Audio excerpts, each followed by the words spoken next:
मित्रों, आज हम माघ मास महात्म का प्रथम अध्याय आप लोगों को बताने जा रहे हैं। अगर हमारी वीडियो आपको अच्छी लगे तो हमारे चैनल को सब्सक्राइब करें और लाइक करें। तो एक समय श्री सूत जी ने अपने गुरु श्री व्यास जी से कहा कि गुरुदेव, कृपा करके आप मुझसे माघ मास का महात्म कहिए, क्योंकि मैं आपका शिष्य हूँ। व्यास जी कहने लगे कि रघुवंश के राजा दिलीप एक समय यज्ञ के स्नान के पश्चात पैरों में जूते और सुंदर वस्त्र पहनकर शिकार की सामग्री से युक्त कवच और शोभायमान आभूषण पहने हुए अपने सिपाहियों से घिरे हुए जंगल में शिकार खेलने के लिए अपनी नगरी से बाहर निकले। उनके सिपाही जंगल में शिकार के लिए मृग, व्याघ्र, सिंह आदि जंतुओं की तलाश में इधर उधर फिरने लगे। उस वन में वनस्थली अत्यंत शोभा को प्राप्त हो रही थी।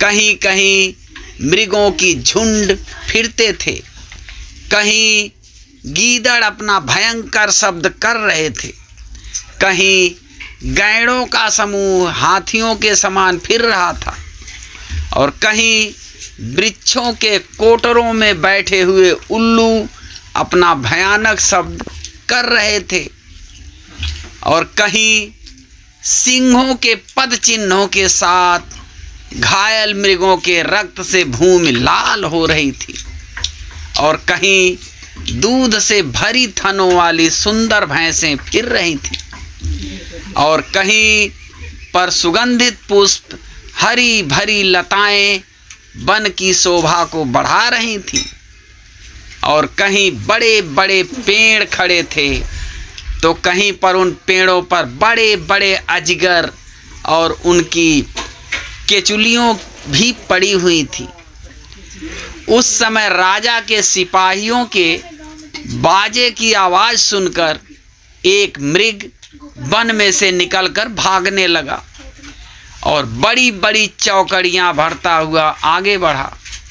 राजा ने उसके पीछे अपना घोड़ा दौड़ाया, परंतु मृग पूरी शक्ति से भागने लगा। मृग कांटेदार वृक्षों के एक जंगल में घुसा और राजा ने भी उसके पीछे वन में प्रवेश किया, परंतु दूर जाकर मृग राजा की दृष्टि से ओझल होकर निकल गया।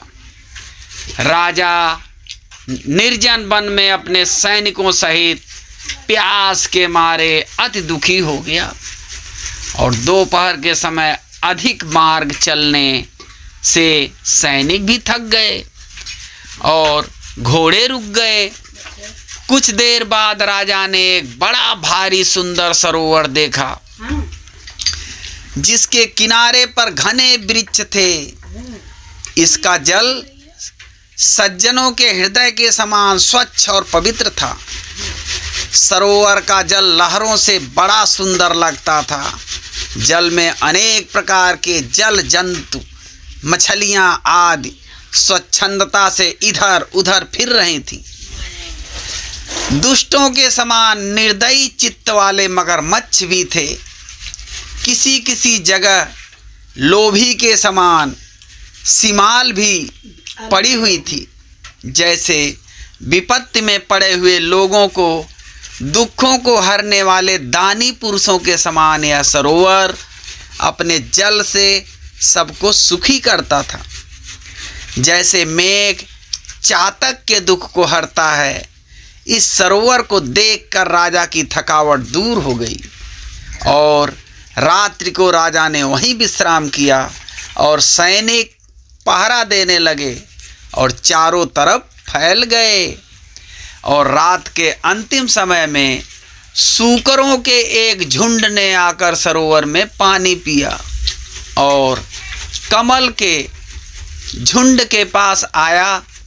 तब शिकारियों ने सावधान होकर सूकरों पर आक्रमण किया और उनको मारकर पृथ्वी पर गिरा दिया।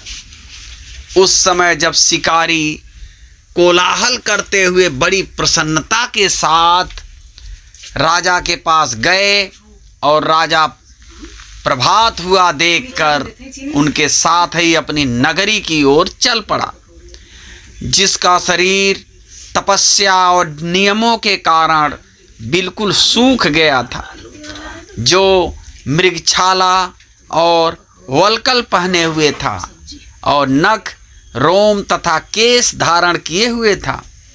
राजा ने ऐसे घोर तपस्वी को देखकर बड़े आश्चर्य से उसको प्रणाम किया और हाथ जोड़कर खड़ा हो गया।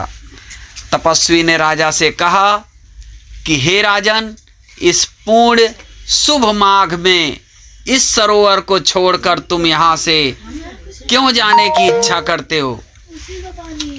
तब राजा कहने लगा कि महात्मन, मैं तो माघ मास में स्नान के फल को कुछ भी नहीं जानता। कृपा करके आप विस्तार पूर्वक मुझे बताइए। जय श्री राम। अब आगे आपको अगले अध्याय में हम आपको बताएंगे। तब तक के लिए जय सिया राम।